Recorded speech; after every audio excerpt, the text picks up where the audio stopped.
Dubai didn't close its borders over holidays. Now the party haven faces its biggest COVID-19 surge yet. Dubai, United Arab Emirates, masks off the minute you step inside. Bars packed and pulsing like it's 2019. Social media stars waving bottles of champagne. DJs spinning party tunes through multi-hour brunches. Since becoming one of the world's first destinations to open up for tourism, Dubai has promoted itself as the ideal pandemic vacation spot. It cannot afford otherwise, analysts say, as the virus shakes the foundations of the city-state's economy. With its cavernous malls, frenetic construction, and legions of foreign workers, Dubai was built on the promise of globalization, drawing largely from the aviation, hospitality, and retail sectors, all hard hit by the virus. Now reality is catching up to the big dreaming emirate. With peak tourism season in full swing, coronavirus infections are surging to unprecedented heights.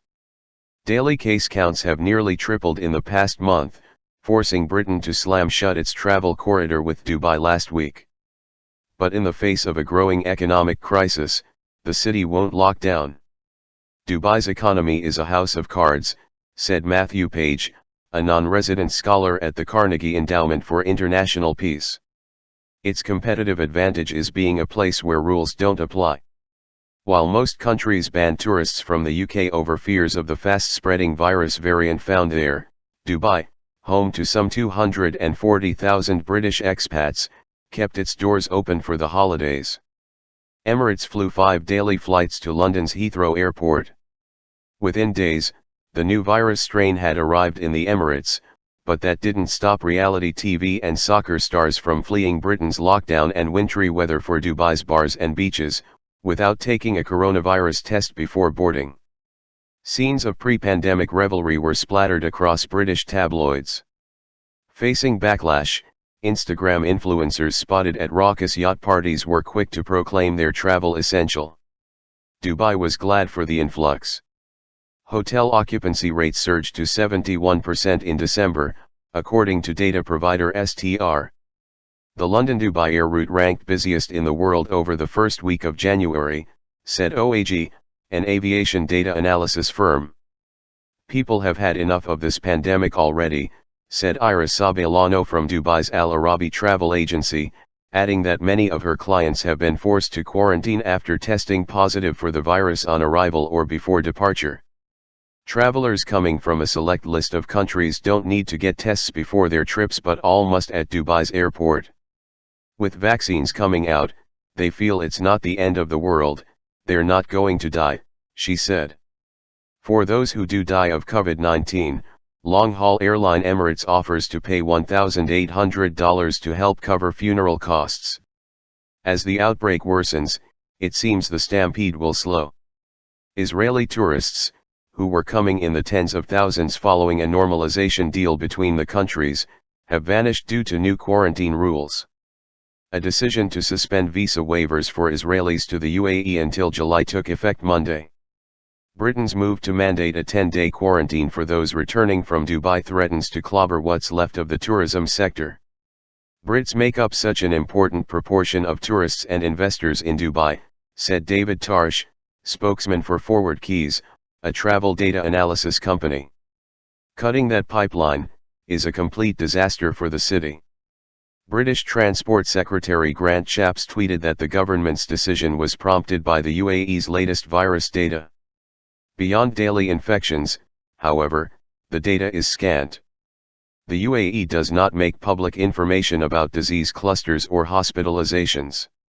Amid an aggressive testing campaign, the country has reported more than 256,000 cases and 751 deaths. On Tuesday, dozens of cars idled at a drive-in coronavirus clinic on Dubai's desert outskirts awaiting tests. At Dubai's American Hospital, where a makeshift tent administers virus tests in a parking lot, a guard said wait times stretched over 2 hours. At least 80 people lined up as the call to afternoon prayers echoed overhead. Analysts speculate the UAE's unique demographics, 90% expatriate, comprising mostly healthy, young laborers, have prevented well-staffed hospitals from becoming overwhelmed and kept the death rate low, at 0.3%. But that hasn't assuaged Abu Dhabi, Dubai's more conservative neighbor and the country's capital. Without explanation, Abu Dhabi has kept its border with freewheeling Dubai shut, despite promises to reopen by Christmas. Anyone crossing into Abu Dhabi must present a negative coronavirus test. Relations between service-heavy Dubai and oil-rich Abu Dhabi can get tense. During the 2009 financial crisis, Abu Dhabi needed to rescue Dubai with a $20 billion bailout. This time, it's unclear whether Dubai can count on another cash infusion, given the crash in global oil prices. Even pre-pandemic, Dubai's economy was heading toward another downturn thanks to a shaky real estate market, which has plunged 30% in value since 2014 peaks. The emirate and its web of government-linked entities face billions of dollars in debt repayments. Already the government has stepped in to help carrier Emirates, which received $2 billion in aid last year. Other indebted firms invested in hospitality and tourism may need help, especially with events like World Expo pushed back a year. S&P Global, a ratings agency, estimates Dubai's debt burden to be some 148% of gross domestic product if state-linked industries are included. Under pressure, authorities have seized on vaccines as the only way to contain the outbreak. Plastered across front pages of state-linked newspapers are stories touting the mass inoculation drive, which officials claim to be the world's second fastest after Israel, with 19 doses distributed for every 100 people as of Tuesday. The UAE is offering the Chinese coronavirus vaccine Sinopharm to everyone, even as its announcement about the shot's efficacy lacks data and details. Demand has overwhelmed supply for the Pfizer-BioNTech vaccine in Dubai, where hotline operators say thousands of high-risk residents remain on a waiting list.